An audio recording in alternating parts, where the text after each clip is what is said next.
Hey, what is up, you guys? You're watching Team APS. I'm Paul. And I'm Alec. And today, we're going to tell you 10 things to know before you start playing Yu-Gi-Oh! But first, I want to give a quick shout out to our 8 beloved channel members. You know who you are. You guys make it possible for us to make content and make these strips.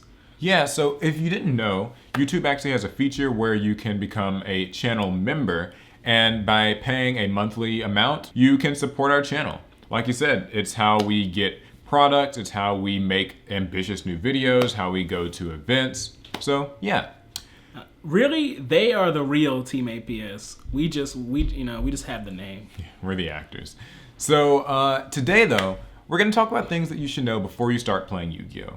And I'd like to preface this by saying, Yu-Gi-Oh! Is a lot of fun, like for sure. We strongly encourage you to play it. That's why we're here, that's why you're here, we enjoy it. Yeah, but there are some things that you probably should know before you start playing, so that's what we're gonna talk about Just today. hop in. First, it's expensive. Yeah, Yu-Gi-Oh! Can cost a lot. I think this isn't too much of a mystery to anyone who's played for any decent length of time. Cards in this game have price tags. They really do. There's no way around it. We all start kind of casual and budget. One of the first decks I built in my last stint in Yu-Gi-Oh!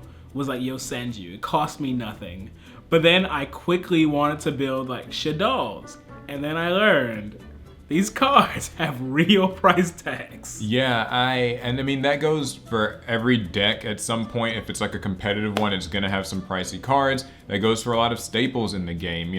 Right now there are cards like Fantastical Dragon Phantasme. It costs $100.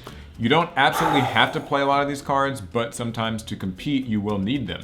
And even cheaper, or more casual decks can still have a price tag. That's true. Remember Infinity Chasers with we don't talk about Infinity some Chasers. short prints and some witchcrafters. I wanted to play Eyes. Infinitrax. So yes, Yu-Gi-Oh, it can be, the barrier to entry of price can definitely exist.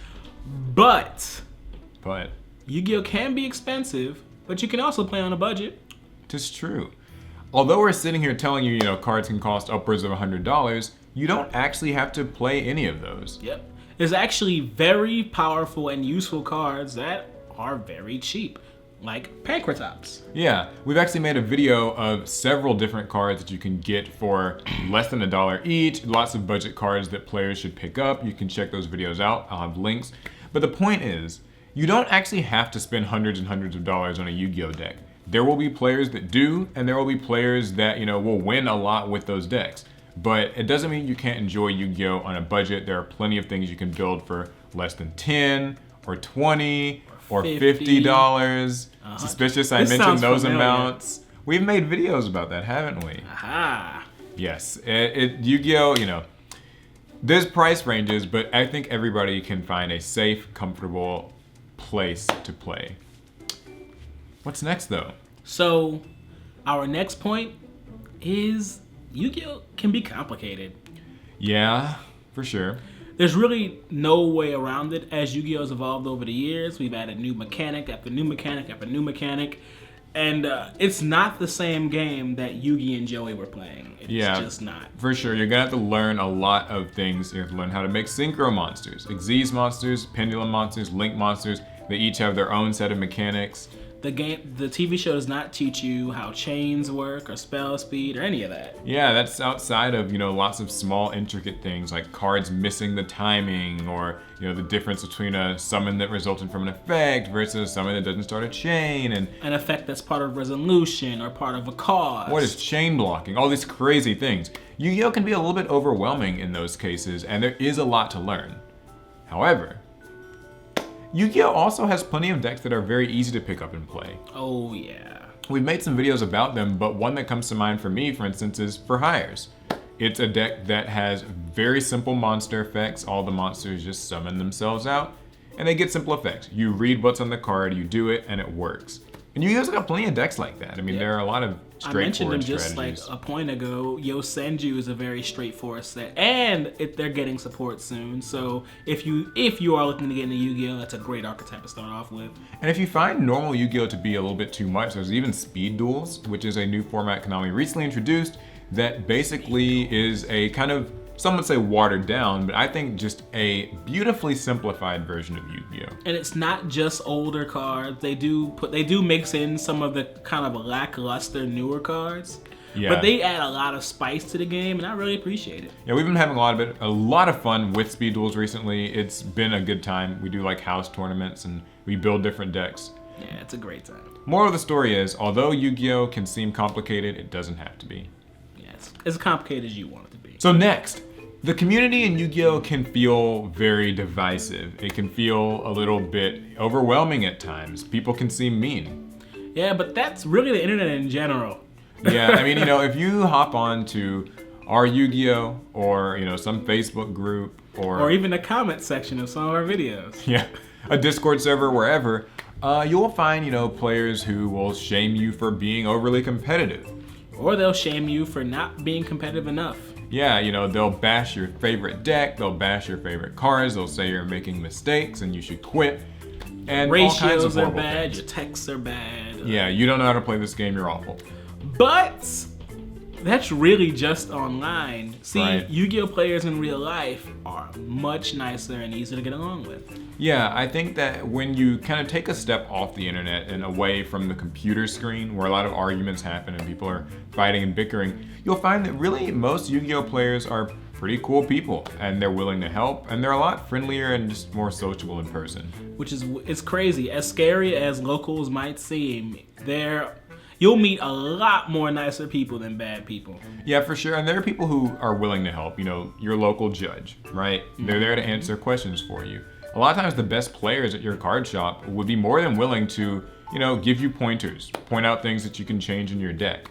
I think that sometimes the online, contrarian internet edgelord thing can make it seem like everybody who plays this game is a snob or an elitist. It's not even really it's a very small fraction, if anything.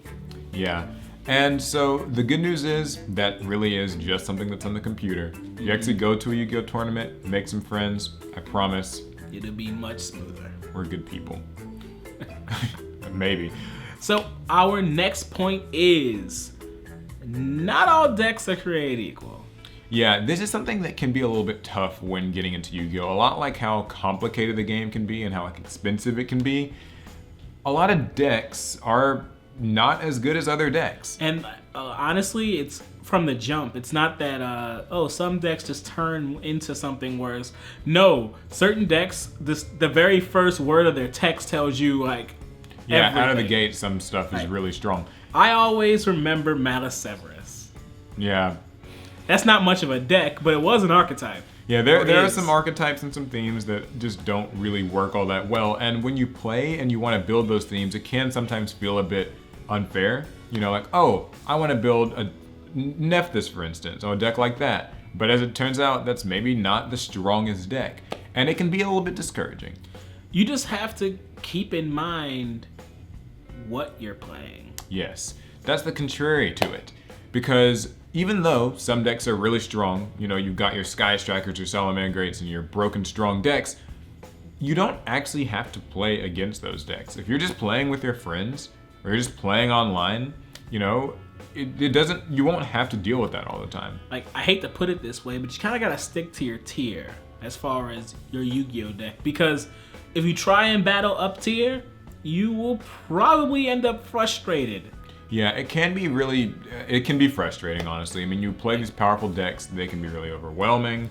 It can make you want to just kind of be done with it all. I had a stint with Red Eyes where I just kind of kept trying to battle up as high as I could get it, and I kept losing, and it was disheartening. And I knew all this then, but when I was in the moment, I was mad at meta decks. I was mad at people who played them. But ultimately, I think it just comes down to, like you said, play within your tier. Play with just friends who use the same types of decks as you. Play things like Draft, Sealed Play, Speed Duels even.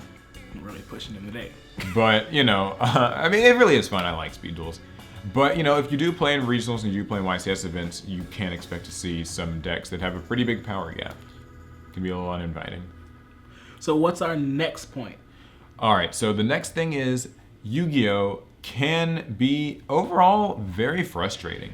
And this is like any competitive thing, you're gonna lose a lot.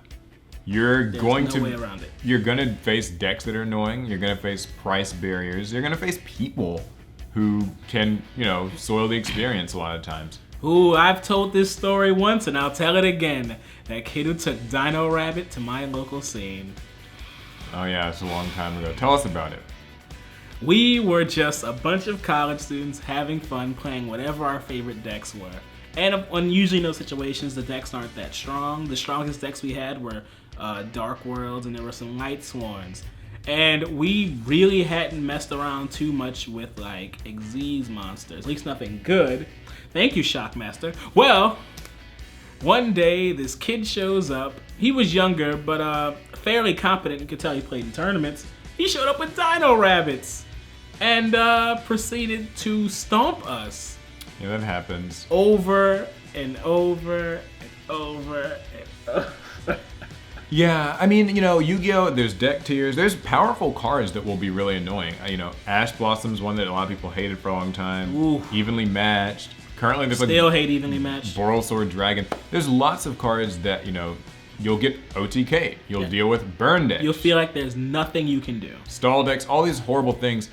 However, Yu-Gi-Oh! Is actually a lot of fun when you win. yes, the feeling, I almost call it the rush or the high of playing a really intense duel is like, I almost can't even put it into words. I mean, it really is so much fun.